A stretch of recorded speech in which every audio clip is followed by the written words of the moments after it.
Jungle. Allez, bonjour à tous, merci de nous retrouver pour ce rendez-vous hebdomadaire, c'est sur Sport FM et c'est tous les vendredis à partir de 14h. Dans le nid des éperviers d'LN2, nous sommes au numéro 56, voilà, plus précis. Nous décryptons l'actualité des sélections, les joueurs, les staff techniques, le COMEX et toute l'ambiance autour et dans le nid des éperviers, toutes catégories confondues ensemble, eh bien, la mobilisation et l'intensification de la sensibilisation en vue de la reconstruction du football au Togo. Avec au menu aujourd'hui, qualification CAN 2024 des dames, le Togo affronte Djibouti au premier tour avant la Côte d'Ivoire ou la Tanzanie au second. Et puis démarrage ce jour du tournoi de l'IFOA-B des U20 en Côte d'Ivoire. Les éperviers y sont présents. Mais pour quel résultat, la question? Prépare CHAN 2024, les éperviers locaux en stage à Lomé. Jonas Kokou-Komla, toujours aux commandes. Que peut-on en attendre? A-t-il vraiment appris les leçons du dernier échec? Togolais encore, oui, écoutez, il n'y a plus donc d'actualité sur ces Togolais expatriés. On est en vacances avec cette rubrique, mais la tranche des auditeurs, oui, à vous l'antenne, on va vous retrouver tout à l'heure. Dans le nid des éperviers de l'N2, c'est avec la technique Pélagie Mekoum. La caméra est assurée par l'homme à Devon, merci. Et puis, au studio, fidèles au poste, ils sont présents, Franck Mounyama et Angelo Folikoué, pour décortiquer les sujets, sont les chroniqueurs avérés de cette émission. Appelez-moi Aimé Le Bon pour la présentation de l'N2. C'est parti. Voilà, nous sommes en position et c'est pour que vous tenez compagnie pour ces minutes. 50, 55 minutes, c'est un peu comme cela. Écoutez, on est là. Angelo Folikoué, bonjour. Bonjour Aimé, bonjour à tous. Ça va? Ça va, tout doucement. Très bien. Ça va bien. Ah, d'accord. Et puis, Franck? Bonjour Aimé, bonjour à toutes et à tous. Tout va bien. Chef, salut. Merci. Salut également. Avec son chapeau plutôt militaire. Ouais. Je suis obligé d'être au garde à vous. Non, on est ensemble. C'est vrai qu'on est comme des soldats, mais on est ensemble. Il n'y a pas une hiérarchie militaire ici, on va dire. Donc oui. Non, écoutez... C'est vous qui êtes à la commande. La preuve, vous êtes sur le micro principal. Oui, Angelo, nous avons un général devant nous. Avançons seulement. On avance seulement. Bon, alors, donc, le premier sujet à décortiquer, c'est bien les qualifications CAN 2024 des dames. Oui, on reprend, c'est un peu comme ça. Le Togo affronte Djibouti au premier tour.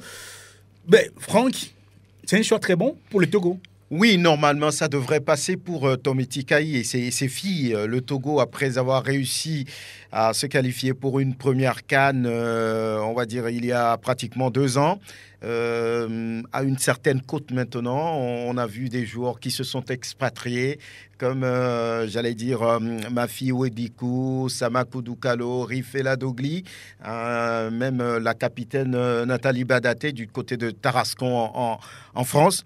Donc il y a une certaine légion de joueuses professionnelles par rapport au Togo et ça pourrait compter. Djibouti, oui, mais bon, on peut le dire, sur le papier, le Togo a un certain avantage sur cette sélection. Et après, si victoire il y a pour les filles de Tomiti Kayi, ce sera soit la Tanzanie, soit la Côte d'Ivoire. Donc on peut se dire que oui, le Togo peut aller chercher quelque chose. Pourquoi pas une deuxième qualification consécutive? Angelo, Djibouti, vous connaissez cette équipe? Quand on a fait le tour en ce qui concerne le vécu d'une sélection djiboutienne en football. Ils ont eu un premier tour en 2022 face au Rwanda qu'elle a battu en aller-retour. Et puis face à l'Ouganda, c'était beaucoup plus compliqué. Ils ont pris des valises et ils sont restés à la maison. Combien de valises? 2 grosses valises. Au minimum 6 buts. En aller-retour. En aller-retour.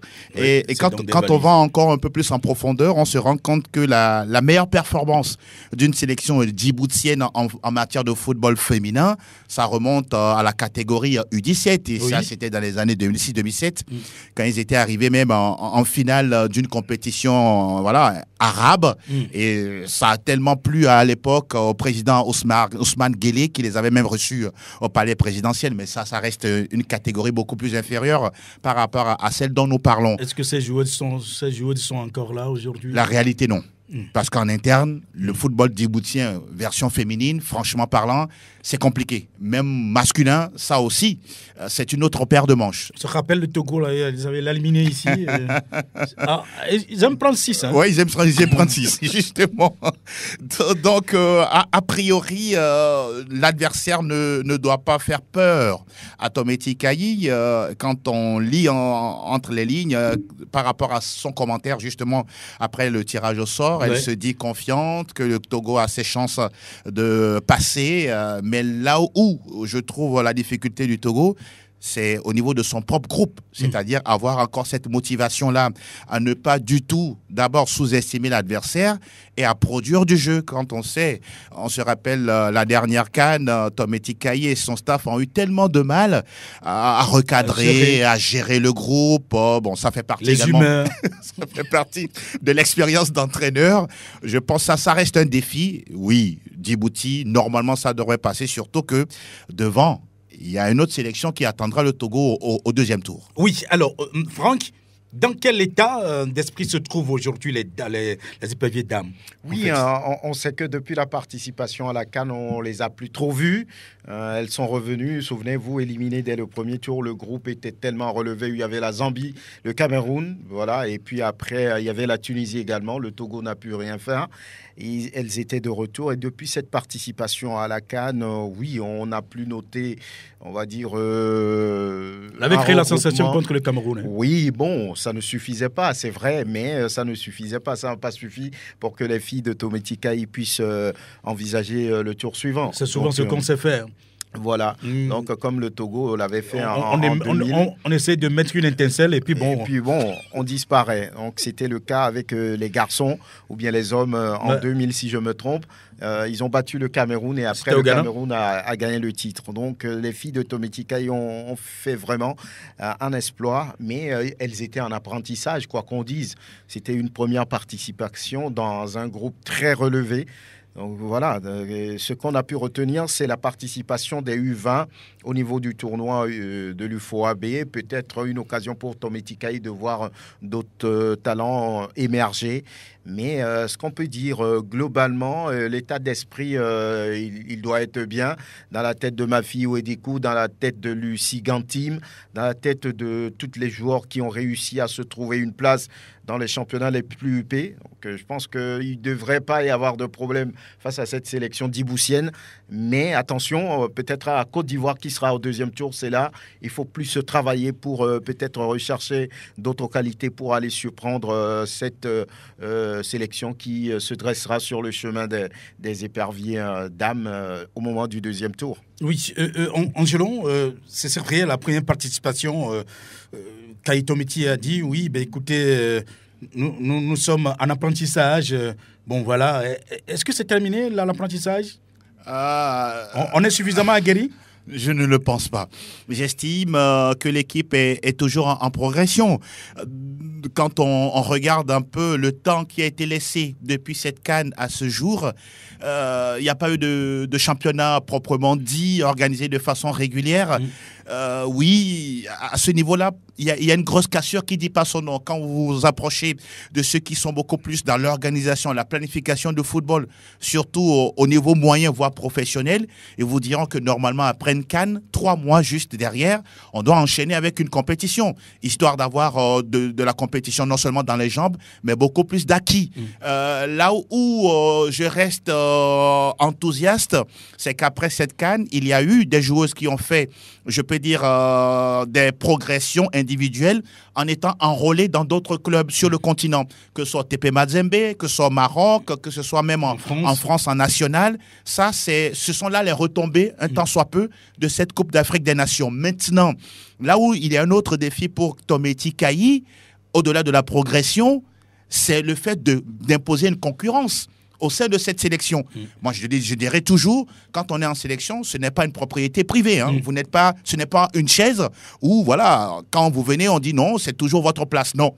À tous les niveaux, que ce soit du poste de gardienne, en passant par les défenseurs, les milieux de terrain et même les attaquantes, Elle doit arriver à instaurer une forme de concurrence, histoire de titiller un tant soit peu les égos des unes et des autres. Merci beaucoup. Donc, critères de performance et d'excellence. Quand vous prenez Gastalia, par exemple, depuis un certain moment, ce n'est plus vraiment ça. Blessure par-ci, blessure par-là. Wadi Koumafi, on ne l'entend plus depuis quelques mois déjà. Elle, pratiquement, on dirait qu'elle a disparu. Et quelle est la raison? Elle a disparu des radars. Des radars. Donc, vivement qu'elle puisse réapparaître. Amiratou Djambara, voilà également une joueuse qui était promue, je peux dire à quelque chose. Bel avenir. Bel avenir.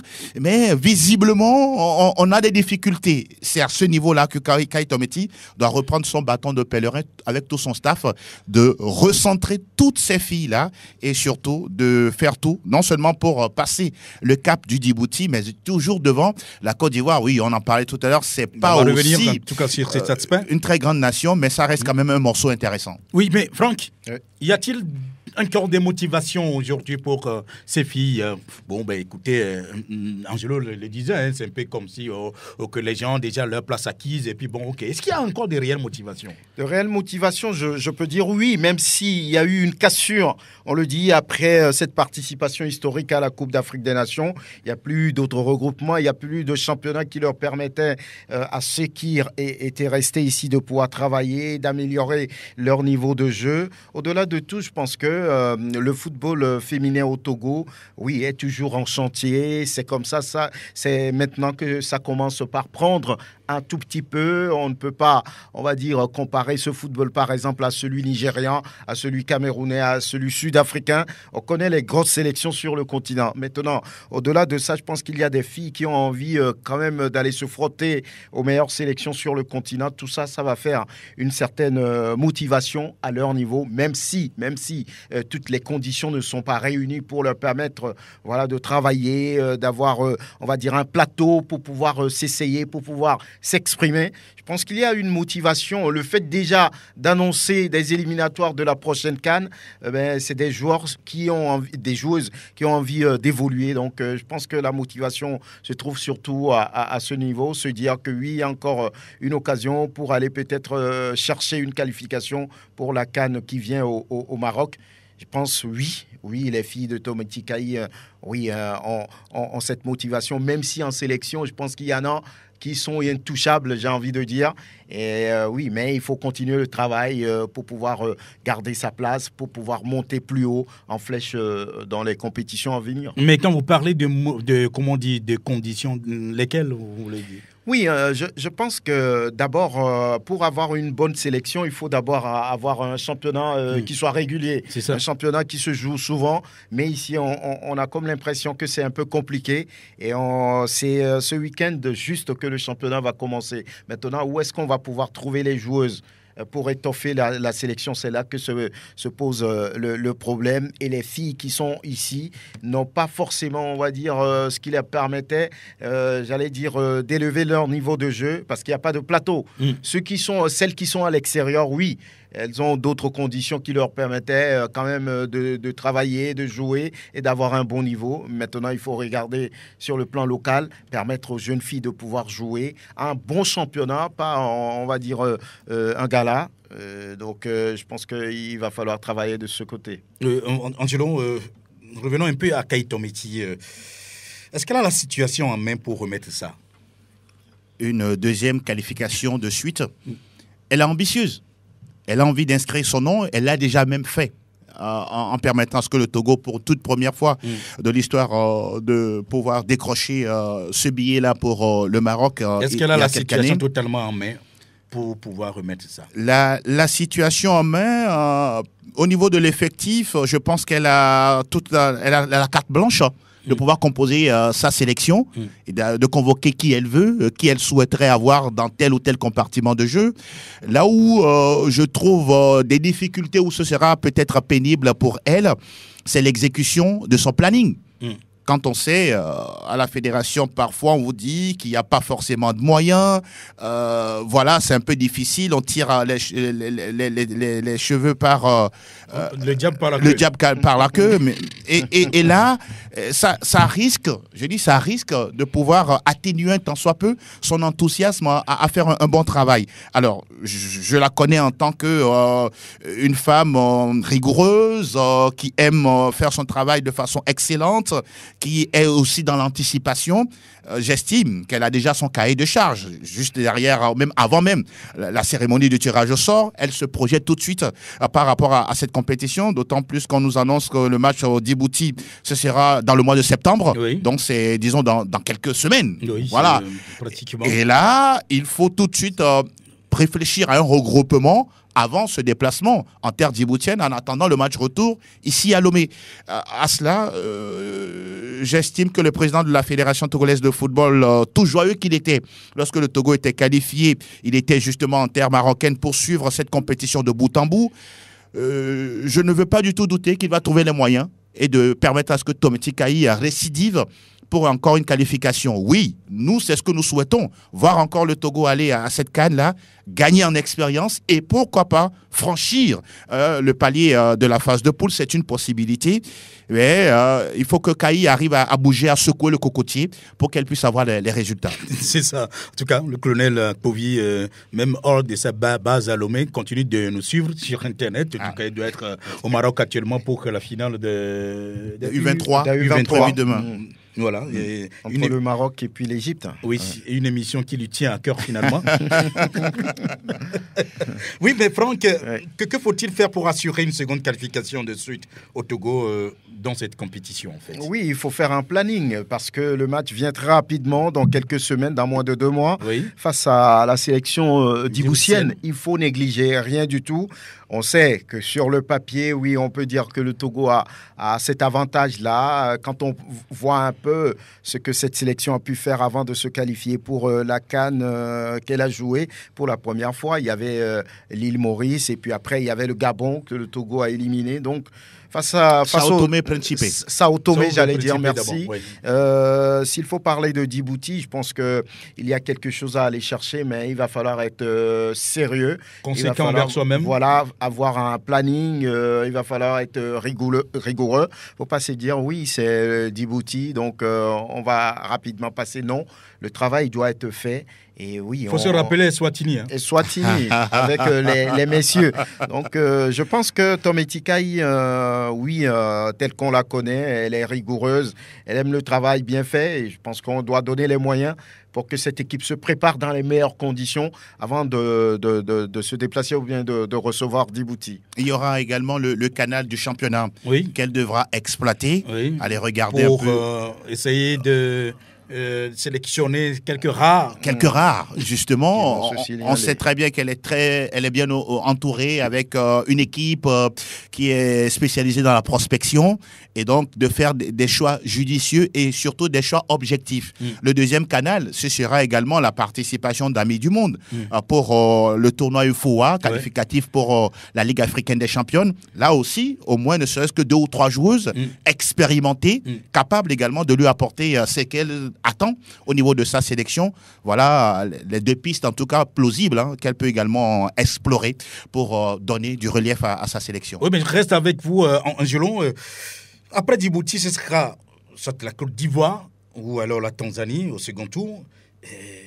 Mais le Togo est désormais attendu sur ses fronts, parce que ce ne sera plus une surprise pour les autres sélections. Non, je pense que même le Togo a été une sensation, entre guillemets, intéressante pour avoir vu la sélection de Tometi Kayi battre le Cameroun lors de cette dernière CAN. Ça a créé du tollé. Tout le monde était curieux de voir exactement mais à quoi ressemble cette sélection qui a pris en tout cas le dessus à une équipe réputée sur le continent.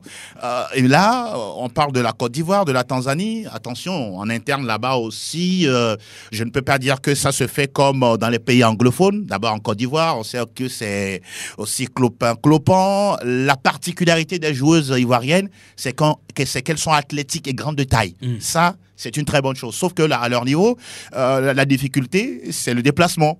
quand vous êtes également trop grande, à un moment donné, vous avez du mal à avoir vos points de fixation. Et donc, si jamais le Togo passe à l'étape du Djibouti et fait face à la Côte d'Ivoire, et donc le centre de gravité bas, en tout cas de nos joueuses, ça peut leur permettre de, pourquoi pas, de faire la différence. Sauf que côté Côte d'Ivoire, c'est qu'il y a tellement d'expérience. Oui. Il y a beaucoup de joueuses qui évoluent à l'extérieur, voilà. Dans des clubs comme Fleury, comme Soyo en France, même au Maroc également. Il y en a également qui sont sur le territoire ivoirien.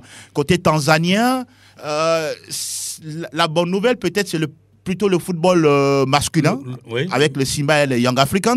Oui, qui sont en train de se développer là. Et là, ils sont peut-être en train de tirer tout doucement le football féminin. Ça reste une curiosité à mon humble avis. C'est ça. Franck, partagez l'analyse. Oui, je pense que je suis d'accord avec Angelo Folico. Il y a plus d'expérience au niveau des éléphantes de la Côte d'Ivoire par rapport au Togo. Oui, mais rien n'est perdu avant le coup d'envoi de cette rencontre-là. Si c'est la Côte d'Ivoire qui passe au deuxième tour, je pense que le travail doit être fait. Tomiti Kayi doit mettre toutes les chances de son côté et avec ses filles pour pouvoir tenir tête, même si c'est la Tanzanie, si c'est la Côte d'Ivoire, cette équipe du Togo devrait se dire oui, il y a de la place pour aller à la prochaine CAN. Il faut juste 4 matchs pour y aller, c'est-à-dire contre Djibouti en aller-retour et puis soit contre la Tanzanie ou la Côte d'Ivoire en aller-retour aussi. Donc c'est une occasion, encore une fois, en or pour enchaîner une participation à la CAN, pour pérenniser, on va dire, le développement du football féminin ici. Parce que quand on se fait éliminer, c'est sûr que ça va encore être du silence autour de ce football-là. Mais une qualification va encore réveiller, on va dire, une certaine fierté, va encore réveiller, on va dire, une certaine façon de travailler encore plus sur le projet. Donc, je pense que il faut être sérieux, il faut être rigoureux, il faut rêver, il faut y croire pour y aller. Donc, voilà. Sauf que, oui, comme on le dit, les éléphantes, oui, ont plus d'expérience. Oui, d'ailleurs, elles ont battu, il y a 2 ans, une sélection dont j'oublie un peu le nom, 11-0. Le Niger. Voilà, 9-0 à l'aller, 11-0 au retour. Donc, 20-0 sur les 2 matchs. Donc, on peut déjà voir que c'est pas très loin. Hein. Il y a juste 2 ans. Donc, attention. Ben, en tout cas, déjà que c'est difficile pour la sélection masculine du Togo donc de se qualifier depuis 3 éditions de CAN. Bon, ben là, on focalise toute notre attention sur les dames. Les dames, en espérant qu'elles feront mieux. Eh bien, c'est une équipe à suivre avec Kayi Tomiti. On revient. Deuxième sujet, en tout cas, le tournoi de l'UFOAB des U20 en Côte d'Ivoire. La compétition démarre cet après-midi d'ailleurs.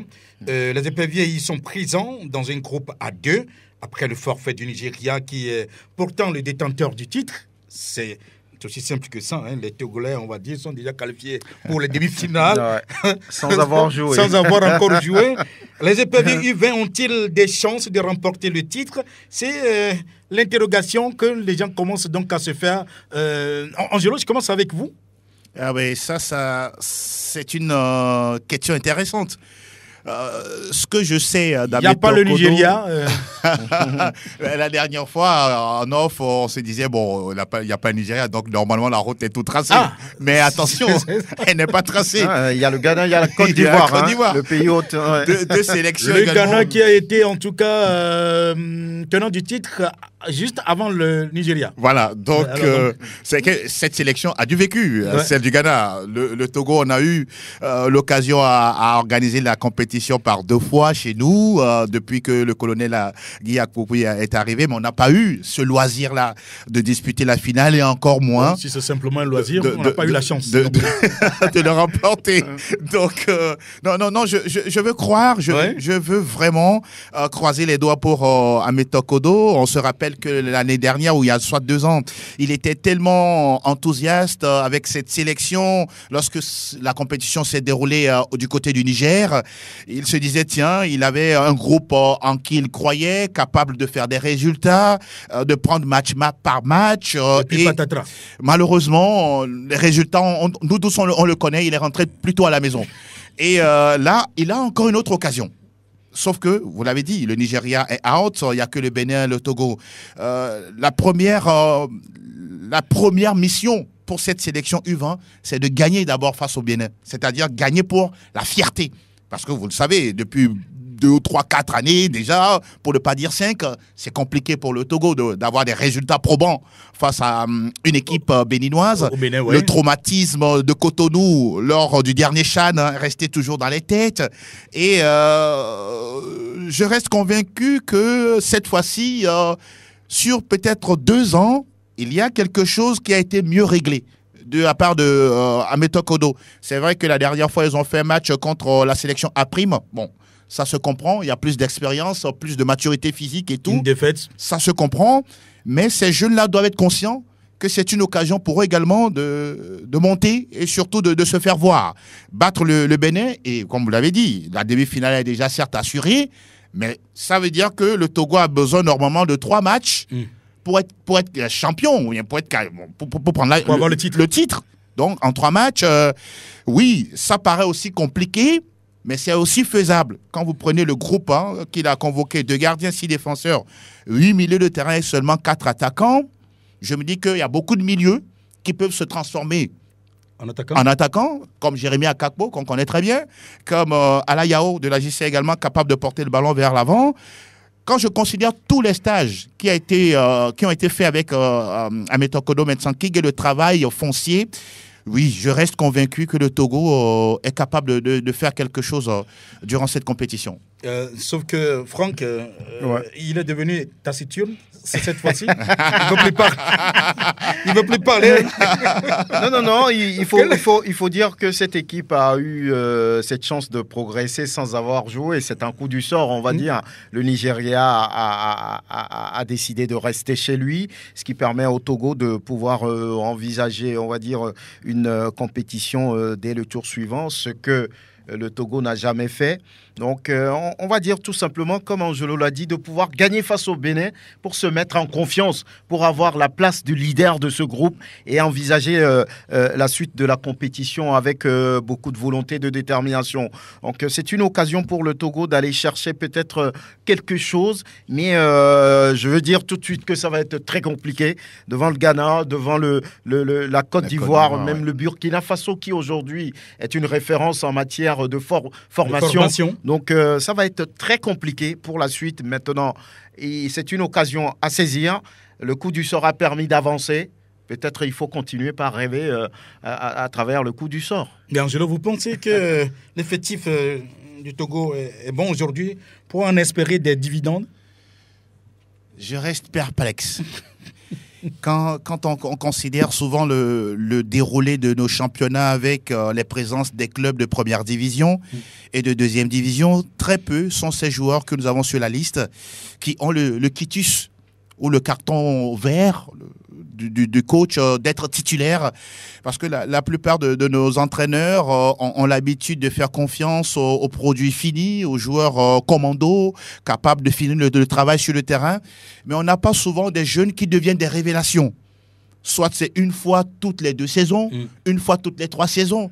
Et c'est là où le bas blesse. L'idéal, c'est qu'à chaque fin de saison, qu'on puisse avoir un joueur de moins de 17 ans, moins de 18 ans, moins de 20 ans, dans un club qui, en tout cas, suscite l'admiration. Oui, mais parlons justement de jeunes. Il y a, je crois, un jeune, Yasser Derman. Oui. Qui avait joué donc les U17 au Ghana toujours. Oui. Et qui joue donc au centre de formation de... C'est pas Ouara, non Ouais, j'ai envie de dire. Vous avez fait même un dossier sur le jeune homme dans votre quotidien. C'est ça. Bimensuel. Oui. Bébé, c'est un jeune dont on parle, qui a donc certaines prédispositions. Mais bon, il vient d'avoir, je crois, c'est 18 ans. 18 ans. Bon, il sort de la 17e. Hein. Oui, 18 ans. Oui, bon, voilà. il peut crever l'écran. Je pense que si vous avez fait un focus, si vous avez fait un focus sur lui, un zoom sur lui, c'est parce que sûrement au niveau de la conduite de balle, la posture sur le terrain, l'intelligence de jeu, c'est un joueur qui a un fort potentiel et qui est en devenir. Ça reste le cas d'Herman Yasser. Oui. Maintenant, à part lui, je considère qu'au niveau, par exemple, des défenseurs, il y a déjà les rompus à la tâche. Oui. Vous avez Ivy Bernardin, qu'on a connu du côté de Gomido, aujourd'hui à SOTR en tant que capitaine. Vous avez Mathieu Dautier, également grand de taille, imposant, intelligent dans le jeu. Vous avez également Roleté Kofi Benjamin, aujourd'hui qui évolue de l'ASK. Les trois, ma foi, représentent les cadres de cette sélection des U20. C'est ça. Et ils sont capables de pouvoir discuter, encadrer voilà, les jeunes, histoire de leur montrer la voie. Maintenant, quand vous remontez un peu vers le milieu de terrain, je parlais tout à l'heure de Jérémy Akakpo, il n'a pas eu également une saison régulière. Ce n'est pas forcément tous les matchs qu'il a disputés, mais il reste quand même un joueur intéressant. Ala Yao de la JCA, là aussi, c'est quelqu'un également qui peut porter le ballon vers l'avant. Là où je m'inquiète un tout petit peu, puisque vous avez posé la question sur l'effectif, c'est 4 attaquants. 4 attaquants. Je me dis qu'il n'y a pas assez de concurrence. Oui, ça veut dire qu'il est sûr que sur les 4 attaquants, il y aura au moins 2 qui seront forcément titulaires à chaque match. À chaque match. Et là, je me pose la question, si jamais, on touche du bois, mais si jamais un est blessé à l'entraînement, il y a un autre qui a un pépin physique, est-ce que les 2 autres qui sont sur le banc seront capables de renverser la vapeur sur le terrain? Parce que c'est aussi là un aspect dans l'entraînement. Si on n'avait pas une profondeur de banc. Ah oui, ça devient plus compliqué. Parce que les 11 qu'il a déjà choisis, il a déjà confiance en eux. Mais à un moment donné, il peut se passer des situations qu'on ne maîtrise pas et il faut quelqu'un qui doit sortir de banc pour apporter une plus-value.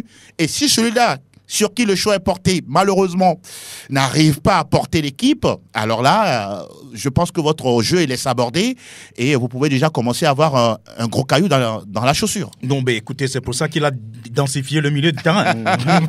Oui, bon, ça dépend de ce qu'il veut jouer. De toutes les façons, il sait qu'en face, il y a des sélections rompues à tâche. Je crois que tout le monde veut maintenant jouer au 3-5... 3-5-2, oui, c'est ce qui est souhaitable, puisque dans la sélection Fagnon, c'est ce que propose maintenant Paolo Duarte. Donc tout le monde devait y aller. Voilà, lorsque vous écoutez Jonas Kokou-Komlan, c'est ce qu'il est en train de pratiquer oui, au niveau de la sélection A'. Donc oui, il va y aller. Je pense qu'il a des joueurs qui sont quand même talentueux. Maintenant, par rapport à cette compétition, est-ce qu'ils ont les moyens forcément de pouvoir s'exprimer? Oui, il y a des joueurs d'expérience comme on a parlé de Benjamin Olété, de la SCK. Il a déjà joué au niveau supérieur. Même sur le continent. Sur le continent. Il y a le jeune Pereira également, Ouzéroudine, sur lequel il peut compter. Donc oui, des jeunes talentueux. Maintenant, l'expérience va manquer un tout petit peu à ces jeunes joueurs puisqu'il n'y a pas souvent un plateau pour eux de s'exprimer. Donc voilà, mais nous sommes en football et tout peut arriver. On verra bien. Mais l'adversaire s'appelle le Bénin. Oui, le Bénin. Voilà pourquoi et qui est donc en construction depuis quelques années. Voilà pourquoi on dit qu'il faudra gagner ce match contre le Bénin pour se mettre en confiance, pour avoir, on va dire, à occuper la tête de ce groupe et peut-être tomber sur le deuxième de l'autre groupe. Exactement. Qui peut-être va être plus facile à gérer que d'être deuxième et aller rencontrer par exemple le Ghana ou un peu la Côte d'Ivoire. Donc, il va falloir travailler là-dessus, se mettre en confiance. Mais lorsqu'on veut gagner une compétition, il faut aussi passer par les grands. À tout. Voilà. Il faut s'attendre à tout. C'est une belle opportunité. Ah oui? Et je pense que c'est une très très bonne opportunité pour les jeunes joueurs. C'est à eux de s'y mettre à fond. Ça démarre le 14, en tout cas face au Bénin.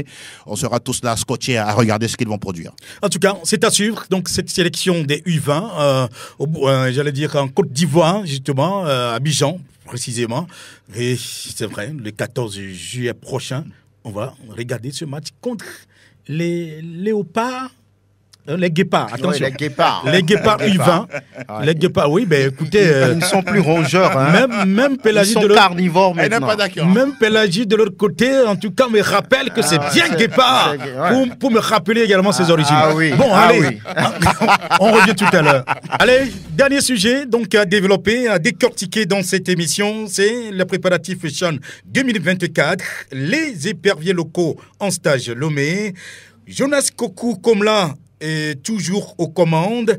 Eh bien, beaucoup de questions quand même, bien sûr, qu'on continue à poser. Mais on va d'abord commencer par l'écouter lui-même.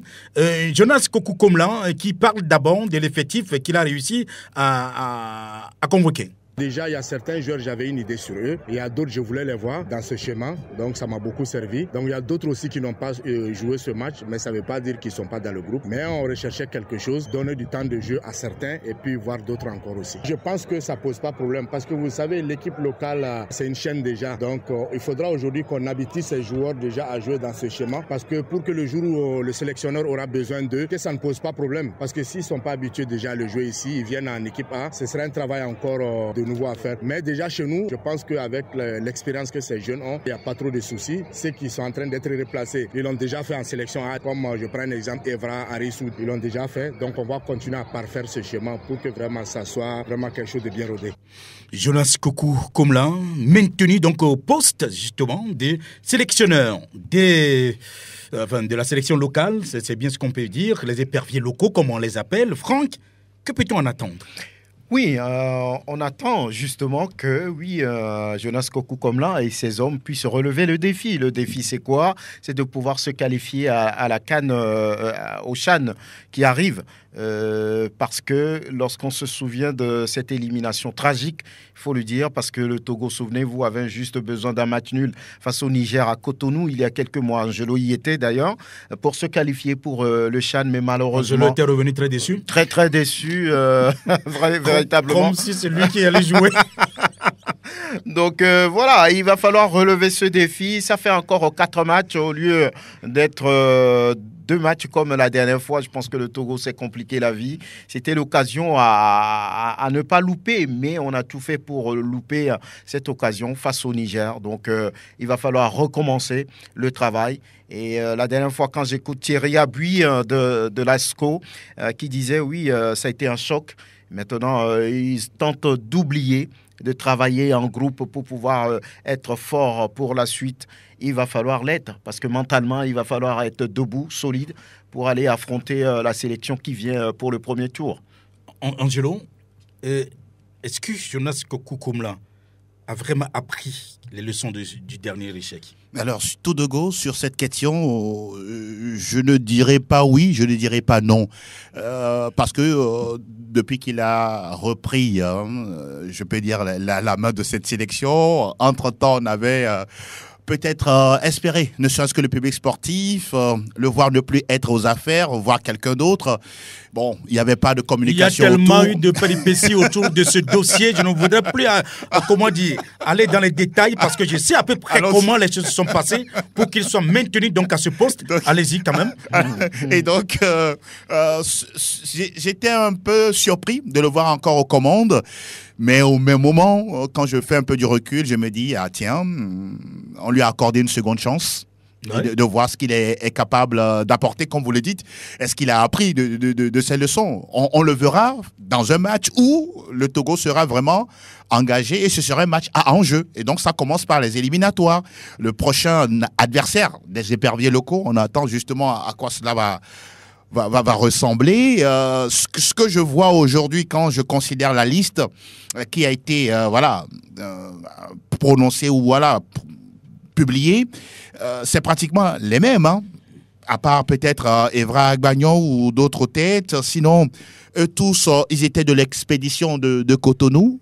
Ce que je retiens, s'ils sont aujourd'hui conscients de ce traumatisme-là qu'ils ont laissé au sein du public sportif, Si déjà les joueurs même disent qu'ils sont traumachoqués, alors là... Ah là, il est bien fort ce mot. Okay. Quand sera-tu du public sportif? Alors, s'ils sont eux-mêmes aujourd'hui conscients, ça veut dire qu'il y aura double travail. D'abord, eux-mêmes doivent se dire, tiens, nous avons fauté.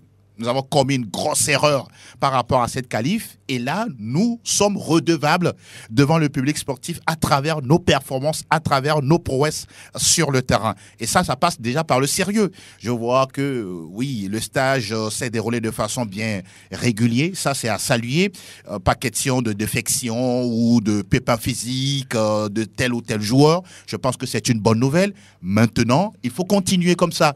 Arriver à trouver la bonne cohésion. Vous avez parlé tout à l'heure de lien, c'est peut-être Jonas qui l'a dit, de lien entre la sélection A et celle qu'il dirige, parlant du système tactique 3-5-2. Ça veut dire qu'en amont, il y a eu beaucoup de discussions. Ça veut dire qu'il y a eu des échanges entre lui et Paolo Duarte et la direction technique nationale. Peut-être. Et à ce niveau, il y a eu un consensus et on s'est dit, tiens, La communication doit être passée au niveau des joueurs et on met le système en place pour voir ce à quoi ça va répondre. Quand je considère un peu le match face au centre sportif Wafa de la dernière fois, oui, j'ai vu une défense qui s'est bien comportée avec un Nama Tutui engagé, responsable, disponible, en attaque, sans manque de lien pour l'instant. Mais il faut arriver toujours à pouvoir travailler là-dessus. En milieu de terrain, honnêtement, il n'y a pas eu de défection, à part le fait qu'on voit Novon Efo est un peu trop esselé. Roland Mozolo, lui, dans son couloir, il est intraitable. Il y a encore du travail à faire. Ce n'est pas encore fini. Ce n'est pas encore aussi peaufiné, si bon que ça.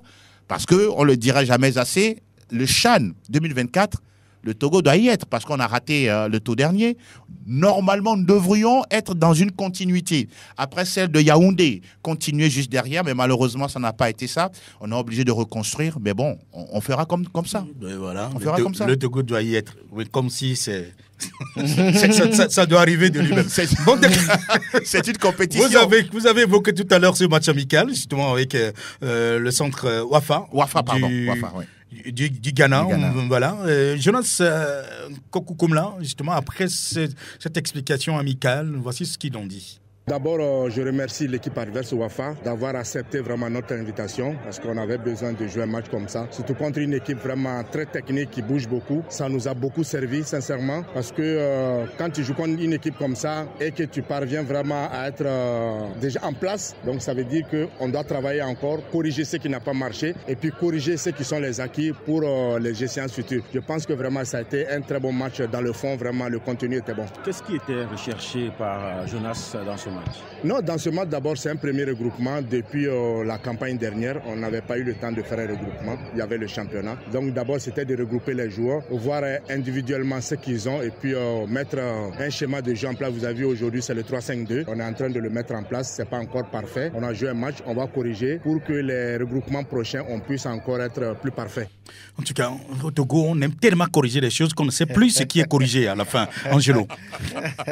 Non, mais pour l'instant, on ne peut pas tout de suite affirmer, voire confirmer que le 3-5-2 déployé la dernière fois contre le centre Wafa soit une réussite, même si c'est vrai, bon, on a gagné, c'est bon pour le moral, bon pour le mental, le public est arrivé, ils ont vu quelque chose d'assez positif, mais ce qu'on reproche souvent, non seulement à la sélection A et celle A', c'est l'esprit de la gagne, c'est-à-dire cette grinta de jouer les matchs à fond, quel que soit l'adversaire en face, et surtout de lui imposer le jeu. À un moment donné, ça commence bien. À une certaine période, on voit les joueurs se dégonfler. On ne sait pas si c'est la fatigue qui est au rendez-vous ou bien c'est une forme de suffisance. Pour rester sur le dernier point, la forme de suffisance est quelque chose de très dangereux pour n'importe quel joueur. Que ce soit le statut professionnel ou amateur, vous vous dites que tiens, bon, l'équipe en face, on peut marcher là-dessus, on a besoin de faire 2-3 passes et puis rapidement se retrouver. Sauf qu'à un moment donné, vous pouvez être bien portant le samedi, la veille du match, mais le jour du match, à quelques heures du match, patatras, vous perdez tous vos moyens. Et c'est en cela qu'on demande aux joueurs d'être concentrés, d'être conscients de la situation. Et Jonas Kokukomla, quand il dit qu'ils vont continuer à corriger, ça veut dire quelque part, les joueurs aujourd'hui ne sont pas tous, je peux dire dans le moule, comprenant les déplacements, quand il faut récupérer le ballon, quand il faut jouer en transition, quand il faut temporiser, quand il faut demander le ballon en profondeur. Voilà des aspects du jeu qu'il est obligé en tout cas de pouvoir améliorer, surtout qu'on va vers le 3-5-2. Vivement que les joueurs en tout cas soient intelligents pour terminer en disant le football, oui, se joue avec les pieds, mais beaucoup plus avec la tête. Oui, Franck, mais c'est vrai que quand on parle d'une équipe, ce n'est pas seulement l'entraîneur, ce n'est pas seulement le sélectionneur qu'on doit incriminer. Il y a aussi justement les joueurs qui parfois n'arrivent pas à se donner comme cela se doit. Oui, le constat depuis un moment déjà, lorsqu'on prend les éperviers, beaucoup d'observateurs sont d'accord que les éperviers n'arrivent plus à mouiller le maillot. Lorsqu'on a posé la question même au président de la Fédération togolaise de football, de passage ici, il était d'accord qu'il a vu des joueurs pas très concernés. Oui, Quand on voit par exemple l'ancien international Dima Oyaole, il dit qu'il y a un problème au niveau des joueurs. Il n'y a pas cette culture de patriotisme. Voilà, cette culture, cette grinta, cette détermination qui leur Et permettait pourtant, ils d'aller- sont ici au Togo, ils jouent ici au Togo. Ben, c'est la même chose qui se passe justement dans la sélection locale également. C'est difficile à expliquer. Lorsque vous posez également la question à des gens comme Espoir Assogbavi, il dit il y a un problème avec les joueurs qui n'arrivent plus à se donner pour leur pays lorsqu'ils mettent la tunique jaune. Donc le problème se pose à ce niveau. C'est quoi? C'est le discours de l'entraîneur. C'est parce qu'il n'y a pas de motivation. Le problème, mais il est difficile à cerner. Parce que là, l'entraîneur n'arrive pas. L'entraîneur dit également que oui, tous les moyens sont donnés, mais après, on ne voit pas les joueurs. Voilà, donc c'est des joueurs qui, heureusement, viennent de terminer un championnat. Ça fait quand même peut-être 6 semaines qu'ils ont terminé le championnat. Ça veut dire que quelque part, il y a encore de l'énergie à revendre. Mais il faut savoir canaliser également cette énergie-là pour préparer le prochain match à venir qui vient très vite, soit le 28, le 29 ou bien le 30 juillet. Donc, il reste seulement 3 semaines pour préparer ce match du premier tour aller des éliminatoires du CHAN à venir avant de se projeter sur les 4 et 6 août prochains pour la manche aller du premier tour. Donc il y a du travail à faire, il faut avoir les meilleures combinaisons, il faut avoir une équipe cohérente en place, une équipe qui a de la valeur, une équipe qui a, on va dire, le sens d'aller bagarrer, des guerriers, pour au moins passer ce premier tour avant d'envisager le deuxième. Et il y a, pour ajouter à ce que Franck a relaté, oui. Vous ne pouvez pas être forcément d'accord avec moi, mais ça dépend également de ce qui se dit à la maison, à l'éducation, entre les parents et les enfants. Nous vivons dans un pays, dans un environnement où tout ce qui est minimaliste, on s'en contente. On n'a pas envie d'aller décrocher la lune. Alors vous pensez qu'à la maison, l'enfant n'a pas le discours qu'il faut? C'est une possibilité. Dans les discussions entre parents et enfants, en tant que parent, je me dis, mon fils ou ma fille est en train de s'intéresser à un sport, c'est de l'accompagner à tous les niveaux. C'est-à-dire d'abord niveau équipement, dans la psychologie, la discussion, la rétrospective des champions qui ont évolué dans son domaine ou dans son sport dont il est féru, histoire de lui raconter des histoires capables de changer sa mentalité et de vouloir chercher plus loin et plus haut. Malheureusement, on a des joueurs qui, ils sont payés peut-être à 100, 200 000 francs par mois, 300 000 peut-être. Et ça leur suffit largement. Ça se dit, tiens, du moment où j'arrive à avoir ma motocyclette, mon téléphone iPhone, 2 chaînes en or au cou, une paire de baskets. Et puis des boucles d'oreilles. Boucles d'oreilles en argent, ça me suffit. Et on se dit, tiens, je suis déjà arrivé. Ce que je dis n'est pas une parole d'évangile, mais je suis en train de pouvoir faire une analyse en disant, tiens, mais il y a une possibilité encore d'aller plus loin, puisqu'on le dit, le champ des possibles, il est encore large. Celui qui évolue aujourd'hui du côté d'un club de Détroit doit être ambitieux à évoluer dans 2 saisons, si tout va bien en première division. Et après, arriver peut-être à taper dans l'œil d'un club de la sous-région et pourquoi pas arriver à l'international. Bon, ça reste une analyse personnelle en tout cas. D'accord. Écoutez, la dernière intervention de Jonas Kokou Komlan en début de stage de regroupement. Donc, voici ce qu'il disait. Depuis la campagne de l'année dernière, on n'avait pas eu l'occasion de se regrouper parce qu'il y avait le championnat aussi. Comme c'est une équipe nationale locale, c'est la première séance, ça s'est bien passé. Tous les joueurs convoqués ont répondu à l'appel. On a pu travailler un peu et on va continuer à travailler. Un entraînement qui a été basé sur des exercices technico-tactiques avec une situation de jeu et beaucoup de gainage. Comme c'est la première séance, on ne peut pas aussi trop forcer parce qu'après le championnat, les joueurs ont fait une petite pause. Donc il faut aller progressivement pour ne pas causer de blessures aussi. Donc on a évolué ce matin progressivement, surtout qu'on a un petit match d'entraînement contre les U20. Donc c'est juste pour préparer l'organisme.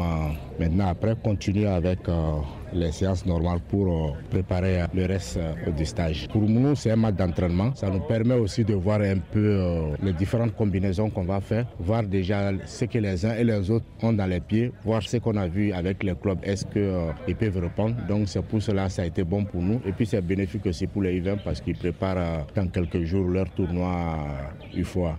Voilà, c'était donc les propos de Jonas Kokou Komlan tout au début de ce stage. Franck Nounyama, quels sont les atouts sur lesquels le Togo peut-il surfer? Les atouts, peut-être, il y a beaucoup de joueurs dans le groupe qui se connaissent parfaitement. Quand on prend les Roland Mouzou, les Evra Agbagnon qui se retrouvent au niveau de la sélection A. Et ça peut être un avantage, sans oublier les Urobodi Arissou, Ouattara Moutalabou, des joueurs qui sont ensemble et qui jouent, on va dire, ensemble depuis un moment. Ça pourrait aider cette équipe maintenant. Il va falloir jouer là-dessus, chercher cette cohésion, cette solidarité.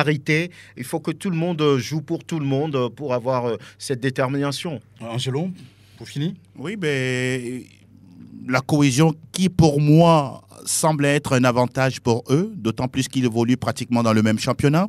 Ils se retrouvent pratiquement sur chaque match de compétition. Ce sont des copains, hein. En dehors des matchs qu'ils se livrent sur les terrains. Ils se retrouvent toujours au niveau des discussions entre copains, entre amis. Et je pense que cette cohésion doit être encore travaillée. Très important, c'est que chacun doit essayer de travailler l'un pour l'autre. C'est à cela, en tout cas, on pourra avoir une équipe soudée, capable de faire mieux par rapport à ce qui a été fait il y a quelques années avec Jonas, qui sait qu'il est très attendu. Ça reste un défi pour lui. Et c'est ce qui nous permet justement d'ouvrir l'antenne pour les auditeurs. Bien sûr, 92 03 60 31 ou le 97 24 26 26. C'est la possibilité qui vous est offerte pour intervenir dans cette émission. On nous dit ce que vous pensez. Auditeur, le premier, bonjour. Alors, bonjour, c'est Rachid. Rachid, oui. Comment ça va? Oui, ça va, je salue tout le plateau. Salut, Merci. Rachid, salut. Oui. Moi, je vais parler concernant la sélection locale pour le cas de Jonas. Jonas ne va pas nous faire qualifier. Hein. Oh. Quelqu'un qui connaît, non, franchement, il faut qu'on se dise. Il est toujours à la tête de cette sélection locale. Il va rien nous faire de bon. Ça serait encore pire. Est-ce que ce n'est pas une conclusion active? Non, ce n'est pas une conclusion active. Tant que si le président de la fédération veut qu'on se qualifie pour cette chaîne, il n'a qu'à écarter Jonas. Même au sein de cette sélection locale, les joueurs même ne veulent plus de Jonas. Ah, Sincèrement. Ils vous en ont parlé? Je vous dis, je ne vous mets pas. Ah. Jonas lui-même, il sait que ce qu'il nous fait là, son Akovi là, il faut qu'Akovi même crée une sélection. Jonas peut l'entraîner. Sinon, Jonas, il ne nous fera rien du bon. Vous avez pu discuter avec les joueurs, hein, c'est ça, Rachid? Oui. Et ils vous ont dit qu'ils ne veulent pas... Mais ils n'ont qu'à le dire, enfin, au président. Mais même s'il le dit même au président, le président ne va même pas prendre ça en considération. Ils n'ont qu'à le dire d'abord, et on verra. En tout cas, il n'y a pas de souci. Merci, Rachid. Ok, oui. Merci, Rachid. Toujours aussi très tranché donc, sur ses propos. Notre en ligne, bonjour. Oui, bonjour. Oui, on vous appelle? Pascal Kofi, quand l'avancée devient difficile, les durs avancent. Oui, alors avancez alors. Oui, c'est votre ami de Dynamique Togolais. Oui, Kofi, c'est bien ça? La mayonnaise est déjà là, on doit accepter. Jonas est là, on l'a répondu. Et si vraiment nous aimons le foot, on doit accepter avec notre aide, l'aider maintenant à réussir cette fois-ci. Oui, quel sera votre rapport pour l'aider? Pour l'aider, c'est de ne pas le critiquer, de ne pas l'insulter, c'est d'aller au terrain, les supporter au moment de l'entraînement, les matchs, de prier chaque fois. C'est ça. Avec ça, on peut gagner. D'accord. Parce que le Togo, quand je dis je n'aime pas tel joueur, je n'aime pas tel entraîneur, si le Togo gagne, c'est tout le monde qui va crier voyer. Voilà. C'est pas Jonas seul qui va crier voyer. Et donc, vous allez déjà aux séances d'entraînement de la sélection locale, n'est-ce pas? Oui, actuellement, je suis en route pour aller suivre le match de U20. D'accord, merci beaucoup. Continuez comme cela. Et certainement que d'autres vont... Oui. Je veux la liste, tout de la liste des U20 et des U23 là. La liste des U20 et des U20. Parce qu'il y a des joueurs qu'on ne connaît pas, on les voit, mais on ne fait pas leur nom. Ah d'accord. Ok. Mais sinon, la liste des U20, c'est déjà... Enfin, ça circule depuis, hein? Oui, c'est... Pourquoi je vais au terrain pour... D'accord. Dès que vous allez là-bas, on va vous donner donc cette liste, ça c'est sûr. Merci beaucoup. Peut-être un dernier, si c'est possible. Un autre en ligne. Oui, bonjour. Bonjour, monsieur. On vous appelle comment, s'il vous plaît? On vous appelle comment? Ah, il est parti. Bon, ben écoutez, il n'a pas voulu donc s'exprimer. Il est reparti et donc c'est la fin. On va dire comme ça. Franck, merci d'être là. Ça a été un plaisir. Angelo. Tout plaisir est pour nous. Merci également à Elom, bien sûr, notre chef, qui assure tout et qui nous permet donc de nous retrouver sur les réseaux sociaux. Notamment la chaîne YouTube de Sport FM également. Merci à Pélagie, oui, qui a tenu à rappeler ses origines béninoises. Je suis Aimé Lebon, avec plaisir. Je vous retrouverai la semaine prochaine. Salut.